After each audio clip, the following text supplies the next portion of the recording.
The folded receipt he pressed into my palm felt like nothing. Just a scrap of paper from a gas station, softened along the edges from sitting too long in his pocket. I almost threw it away without even reading it. We were standing in my kitchen, my son-in-law and I, and my daughter was just down the hall with water running in the bathroom.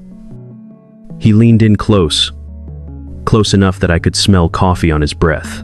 Then, in a voice barely above a whisper, he said, "Read it when you're alone. Don't tell her I gave it to you." And then he stepped back. Just like that. He started talking about the drive up, about how traffic on I-77 had been terrible, about how my grandson had slept most of the way in the back seat. Normal things. Easy things. As if nothing had happened, I slipped the receipt into my shirt pocket and poured him a glass of sweet tea. I had been looking forward to that weekend for 2 months. My daughter suggested it back in September. She said we should take a proper fall trip before the cold set in. Said it would be good for all of us to get out of the city. She rented a cabin in the North Carolina mountains, 3 bedrooms, a large stone fireplace, a porch overlooking a lake. I had offered to drive up separately and meet them there, but she insisted I ride with them. Said she didn't like the idea of me being alone on those mountain roads. At the time, I took that as affection. I was 67 years old, retired after 31 years as a civil engineer, and I had been a widower for 4 years. My wife passed away in the spring of 2020, which, really, was the worst possible time to grieve. The whole world had locked itself indoors, and I spent my days rattling around a 4-bedroom house with nothing but silence and memory for company. My daughter had been a comfort in those first months. She called every day. She drove up on weekends. She brought food I barely touched and sat with me anyway. I believed we were close. The cabin sat 45 minutes off the main highway, and the last 15 of those minutes were on a gravel road twisting through dense hardwood forest with no cell signal at all. I noticed that on the way in. I watched the bars on my phone disappear one by one until there were none left. I made a joke about it. My son-in-law laughed. My daughter just smiled out the window. That evening, after dinner, while my daughter put my grandson to bed, I took the folded receipt out to the porch. The air was cold. The lake below was black and perfectly still. I stood there alone and read what he had written on the back in small, careful letters. "She's been working with someone to get your POA signed this weekend. I found papers in her bag. I'm sorry. I don't know what to do, but you needed to know. POA, power of attorney." I read it once, then again, then a third time. The handwriting trembled a little. The letters were pressed deep into the paper, the way a man writes when fear is pushing down through his hand. I folded it back along the same creases and slipped it into my pocket. Then I stood there for a long time, staring across that dark water. My wife and I built everything together. The house in Charlotte we bought in 1989 for a price that seemed enormous back then and almost laughable now. The rental property in Concord we picked up in 2004 when everyone said the market was overheated, and we bought anyway. Her life insurance, my pension, the investment accounts we added to quietly over 40 years. It was the kind of money nobody outside the family knew about, because we had never been people who talked openly about money. But my daughter knew. She sat beside me after her mother's funeral and helped me sort through every account. She saw every number, every statement, every balance. When I went back inside, my son-in-law was washing dishes. He didn't look up. I stood beside him at the sink, picked up a towel, and while the water kept running, I asked quietly, "What kind of papers?" He let out a breath through his nose. His jaw tightened. "A power of attorney form," he said, "already filled out. Just needs your signature and a notary." And there was a name on it. A man's name. I didn't recognize it. I've seen her texting him for weeks, late at night. I dried the dish in my hands slowly. "Does she know you found them?" "No." I put everything back exactly where it was. He handed me another plate. "Her bag is in the closet in your room, outside zipper pocket." I said nothing after that, but inside my head, everything had begun to shift. I thought about my daughter humming while she made dinner. The way she touched my shoulder when she handed me my plate. The way she smiled earlier and said, "I just want this to be a nice weekend, Dad." When we first pulled up to the cabin and I stood there taking in the view. At that moment, those words had sounded warm, loving, even. But now, really, they sounded different. That night I lay awake in bed, listening to the cabin settle into the cold, trying to fit the pieces together into something that made sense. My son-in-law had clearly been carrying this for a while, long enough to decide he couldn't tell her he knew, long enough to write me a note instead of calling, because, really, there was no way to call anyone from up there anyway. And that detail mattered more the longer I thought about it. The dead signal, the isolated cabin, the insistence that I ride with them so I would have no car of my own. My daughter had always been organized. Even when she was little, she made lists, color-coded her notebooks, planned birthday parties 6 weeks in advance. Her mother used to speak about that trait with pride. But lying there in the dark, I saw that same quality under a completely different light. That was the moment something cold settled into me. I waited until the cabin had been quiet for an hour. Then I got out of bed. Her bag was exactly where he said it would be. A large olive green canvas tote with wooden handles, the one she had carried for years. It sat in the closet in my room as if it belonged there, as if it had nothing to hide. I took it to the window where the moonlight came through and unzipped the outside pocket carefully, using just 2 fingers. There were 3 folded documents inside. I carried them to the bathroom, shut the door, switched on the light, and laid them across the sink. The power of attorney form was on top. My name had already been entered as the principal. The line for the agent, the person who would be given authority to make financial and legal decisions on my behalf, was blank, not my daughter's name, not any name I recognized. I stared at that empty line for a long time. Maybe they had not decided yet who would go there. Maybe that was the entire point of the weekend. Behind the POA was a typed letter, 2 pages, addressed to someone, signed only with initials I did not recognize. I read it slowly, carefully. It laid out a plan to transfer management of my rental property and liquidate 2 investment accounts using the authority of the power of attorney. The tone was cold, businesslike, efficient, the kind of language people use when they have done something like this before or learned from someone who has. There was a timeline mentioned in the letter, and in the margin, this weekend had been circled in pen. That was the first moment the full weight of it landed. This was not some vague discussion, not some misunderstanding, not some maybe. There was a schedule. The 3rd document was a printout of text messages, screenshots, printed on paper. At the top was a phone number I didn't know. At the bottom of the page, my daughter's name appeared as the sender. I read 3 lines and stopped. I didn't need more than that to know what I was looking at. I folded everything exactly as I had found it, put every page back in the same order, returned the documents to the bag, put the bag back in the closet. Then, I sat on the edge of the bed with both hands on my knees and stared into the dark for a long time. Outside the window, the moonlight broke across the lake in fragments, bright and shifting. My wife loved water. She used to say she wanted us to retire somewhere with a view of something bigger than ourselves. And sitting there in that room, I thought about calling the police. I thought about my phone with 0 bars. I thought about the 45 minutes of gravel road between me and the highway. I thought about the fact that I had no car. I thought about waking my son-in-law. And then I thought about my daughter, asleep in the next room, or maybe pretending to be asleep. I thought about what it would mean to accuse her. Once those words were spoken, there would be no taking them back. And the truth was, I still needed more. The POA wasn't signed. The letter wasn't signed. Nothing carried my name in ink yet. There was no completed crime. Not yet. Only intent. But really, intent can be terrifying enough when you are trapped in the middle of it. And I still had no way of knowing when the man in that letter was supposed to arrive. The timeline said this weekend. It was already Saturday at 2 in the morning. I went to my son-in-law's door and knocked softly. He opened it almost at once, like a man who had not been sleeping either. I told him in a low voice what I had found, what I had read, what was inside the bag. He closed his eyes for a moment. Just one moment. Then when he opened them again, he said, "I think he's coming tomorrow." I looked at him. He said, "I heard her on the phone Thursday night. She said Sunday afternoon. I think she told him to come up here to do the notarization." And that was it. That was the point where possibility became a clock. "We need to leave before then," he said. "She has the car keys." He said it with the tired, flat tone of a man who had already run through every option in his head and found all of them bad. She put them in her jacket pocket at dinner. I watched her do it. And my phone is dead. Charger's in the car. My phone had power, but no signal. His had no power and no charger.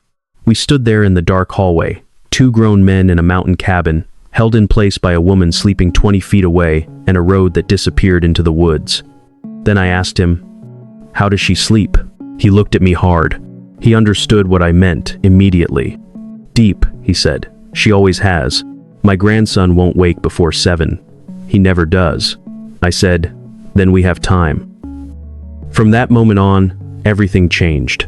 We moved quietly through the cabin, the two of us, inside that particular silence that comes when people are doing something that cannot be undone. I found a pad of paper in a kitchen drawer. We sat at the table with a flashlight between us, the beam angled low so it would not spill across the room. And I wrote down everything I could remember from the documents, word for word, where I could. As close as memory would allow, where I could not.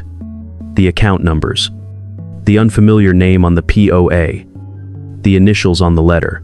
My son-in-law made his own written record too, separately, in his own handwriting. 2 records are better than 1. That mattered. Because by then I understood something cold and simple. The papers in her bag were dangerous, yes, but they were still deniable. She could say she was carrying them for someone else. She could say she had been asked to hold them. She could say anything. And if she woke up and found us copying them, she would know exactly what had happened and exactly how to explain it away. I needed something stronger. Something she could not talk around. He was the one who thought of the laptop. "She has her laptop," he whispered. "It's in the main room. She was on it last night after you went to bed. We found it open on the coffee table, plugged into the wall exactly where she had left it. I am not a technical man, never claimed to be, but I am an engineer and I know how to read what is in front of me." My son-in-law touched the trackpad, and the screen brightened. Her email was still open. The top message in the inbox was from the same name I had seen in the typed letter. 6 days of messages. We stood over that screen in the dark and read them together, and what we saw was not confusion, not hesitation, not a daughter stumbling into the wrong idea and getting in over her head. No, really, it was planning. Plain, methodical, documented planning in clean language from people who believed no one else would ever read a word of it. She had sent him a photograph of the power of attorney form 2 weeks earlier with the caption, "All ready, just need the John Hancock." He had replied with a dollar amount, a fee for his services. There it was. No guessing, no interpretation. No room left to pretend. I took out my phone and photographed the screen. One email, then another, then another. 12 screenshots in total, covering every message in the thread. Every exchange, every detail we could capture before the screen dimmed, or a floorboard creaked, or a bedroom door opened down the hall. Then my son-in-law found something I would never have thought to look for. A USB drive in the kitchen junk drawer, one of those free little drives that come with a laptop purchase and then get buried under rubber bands, old batteries, and spare keys. He plugged it in and copied the email folder onto it. We waited through every second of that transfer in silence. When it was done, we closed the laptop and put it back exactly as we had found it. Open. Plugged in. Innocent. Then we returned to the kitchen table and sat down again as if the room had not just changed forever. Outside, the lake was beginning to pale. The black surface had turned gray with the first thin light of morning. My son-in-law rolled the USB drive between his fingers and stared at the table. Then he said, "She's my wife." I answered, "I know." And then I said nothing else, because there was nothing soft enough to say. After a long pause, he spoke again. "I don't think she started out meaning to hurt you. I think she convinced herself it was easier this way, that you had too much to manage alone, that she was helping." I listened, and I thought about it carefully. I thought about the way my daughter had looked at me across the dinner table just hours earlier, that expression I had almost mistaken for concern, that blend of warmth and something else I had not been able to name. I thought about how often people do terrible things after first telling themselves a story that makes those things sound reasonable, makes them sound necessary, makes them sound almost kind. But really, the dollar amounts in those emails stripped all of that away. I looked at him and said, "She knows exactly what she's doing. Those dollar amounts were not about helping me." He sat very still for a long moment. Then he nodded once. It was the kind of nod a man gives when a door closes inside him. We made the plan quickly after that, because dawn was coming, and delay had become its own kind of risk. At 6 in the morning, He would get my grandson from the bedroom. His car was parked facing outward toward the road, and he always kept a spare key hidden in the wheel well, a habit left over from years of locking himself out. We would leave before my daughter woke up. We would not argue. We would not confront her. We would not give her time to get ahead of the story. The moment we reached signal on the drive down, we would call the police and then my attorney. Not from the cabin, not from the porch, not where she could hear. From the car. That way she would not have a chance to intercept the call, destroy anything else, or start building her explanation before the truth was on record. By then we had what we needed. The screenshots on my phone, the copied emails on the USB drive, the printed documents from her tote bag, and 2 written records made separately by hand in the middle of the night. Evidence. Not perfect, maybe, but enough to matter. And yet even with all that, one question still sat between us. I asked him why he had waited, why the cabin, why the last possible weekend, why 2 in the morning at a kitchen table with a flashlight instead of any moment before this. He was quiet for a while before answering. Because I kept hoping I was wrong, he said. I kept finding reasons it might be something else. Then he looked down at the USB drive in his hand. You do that with someone you love. That, more than anything else he said that night, hit me the hardest. Because I understood it completely. I understood how love can delay your judgment, how it can make you bargain with what is right in front of you, how it can make you choose blindness over certainty because certainty will cost you too much. We went back to our rooms after that, but sleep was over. I lay on top of the covers, fully dressed, and watched the sky outside the window slowly turn from black to ash to pale blue. I thought about my wife. I thought about the 4 years since she had died. I thought about the loneliness of that time, and the quiet dependence that grief creates without asking your permission. The way you lean on the people closest to you, simply because they are there. The way sorrow can make trust feel less like a decision and more like survival. That was the part I hated most. Not just what my daughter had done, but how easy it had been for her to do it because grief had made me open the door. I had taken my need as proof of her love, and she had let me. At 5:50, there was a single knock on my door. I was already standing. My grandson was still asleep when we checked on him. My son-in-law lifted him carefully, wrapped in his blanket, and carried him out without waking him. I followed behind with our bags and the green canvas tote I had taken from the closet, the documents still inside. I left my daughter's bag in the closet completely empty, let her open it and find nothing. Let her figure out for herself when the ground started moving beneath her. The spare key was exactly where he said it would be. We got into the car in the dark. We did not turn on the headlights until we were past the first curve. Gravel cracked loudly beneath the tires as we started down the mountain. The woods on both sides stood black and silent, and for a while no one in the car said a word. My grandson slept through all of it. 14 minutes into the drive, my son-in-law looked at his phone and said, "I have 1 bar." I said only 1 word, "Call." And he did. By the time we reached the main highway, there were already 2 sheriff's deputies waiting for us at the gas station at the intersection, the one with the orange sign. We pulled in, parked, and I stepped out into the cold morning air, feeling like I had aged 10 years since the night before. The deputy who took my statement was a woman. She wrote everything down in a small notebook, without changing expression, turning page after page, asking questions in the calm voice of someone who had heard terrible things before and would hear terrible things again. I gave her the USB drive. I gave her my phone with the screenshots. I handed over the printed documents from my daughter's bag. Then I read from the written record I had made at the kitchen table in the dark, the one I had written under a flashlight while the whole cabin slept. She listened to all of it. Then she asked one simple question. "Is your daughter still at the cabin?" I said, "Yes," and I gave her the address. After that, my son-in-law and I sat in the gas station parking lot while the deputies drove back up the mountain. My grandson woke up confused and cold, and my son-in-law went inside and bought him a hot chocolate from the machine. Then the 3 of us sat in the car, with the heat running, saying almost nothing to each other. There was not much left to say. At 9:40 that morning, my daughter called me from a number I did not recognize. She had borrowed a deputy's phone. Her voice was controlled, too controlled, the way her voice always became when she was frightened and trying not to let it show. She said, "Dad, I need you to tell them this is a misunderstanding." I said, "It isn't," she answered quickly. "I was trying to protect you. You don't understand how to manage everything on your own. You never did, Dad. Not really. I've been watching you struggle for 4 years.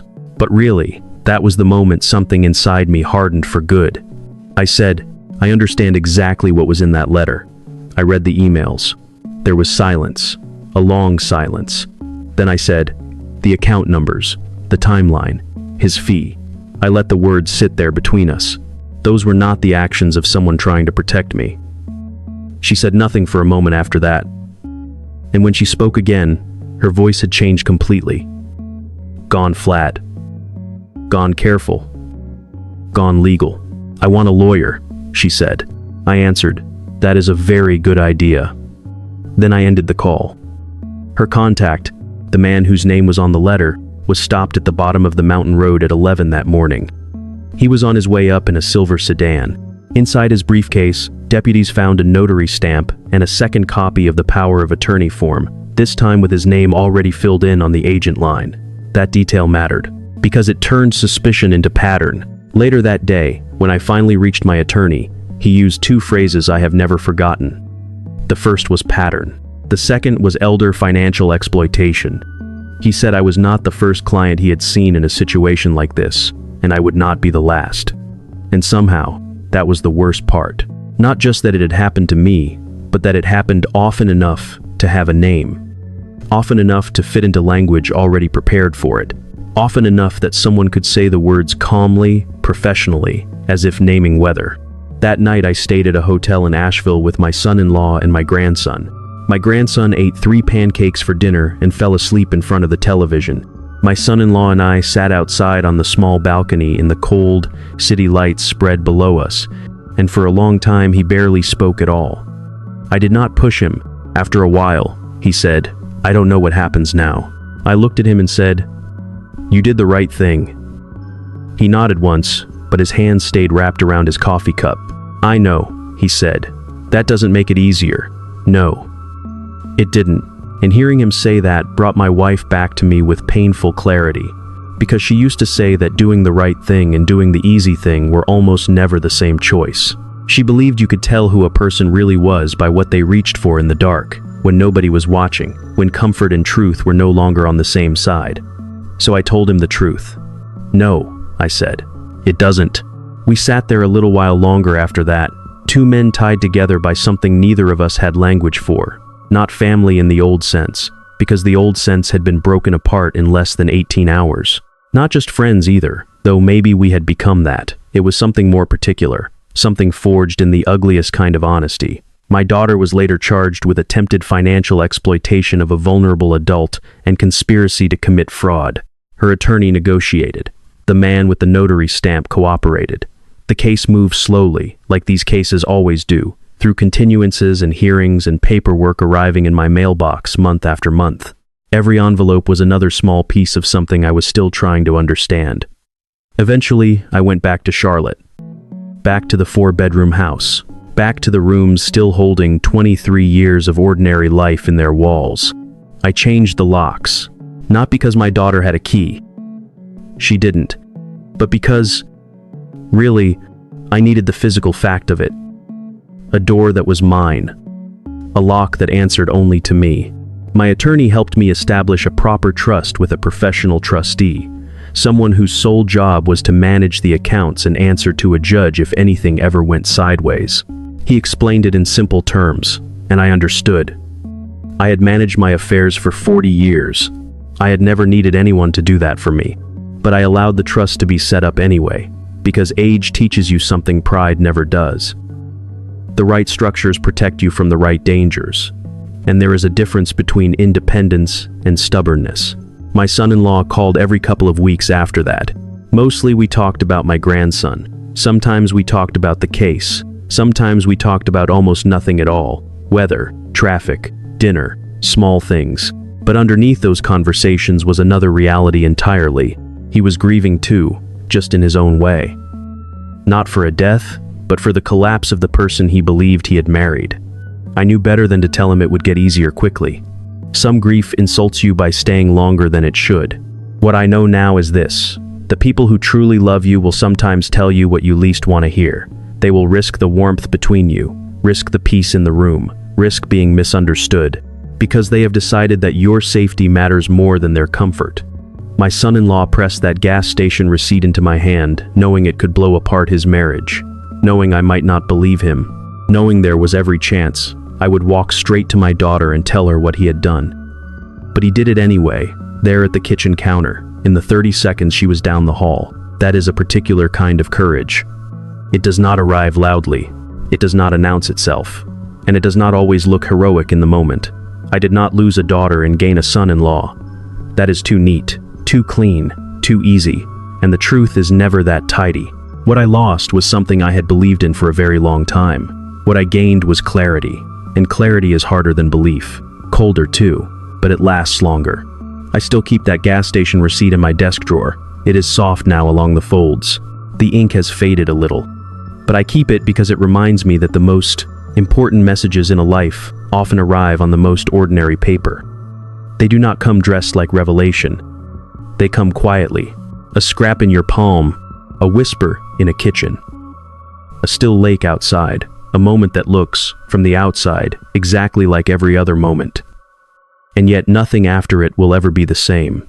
If there is one lesson I would pass on, it is this. Pay attention to the people who take a risk to tell you the truth. They are rarer than most of us understand, and they are worth more than anything that comes with a signature. If some part of this story felt familiar to you, then hear this clearly. You are not alone in it. Trust the people in your life who have earned that trust, even when what they bring you is the last thing you wanted to hear. Especially then. And if this story stayed with you, leave a comment, share your thoughts, and subscribe in your own quiet way.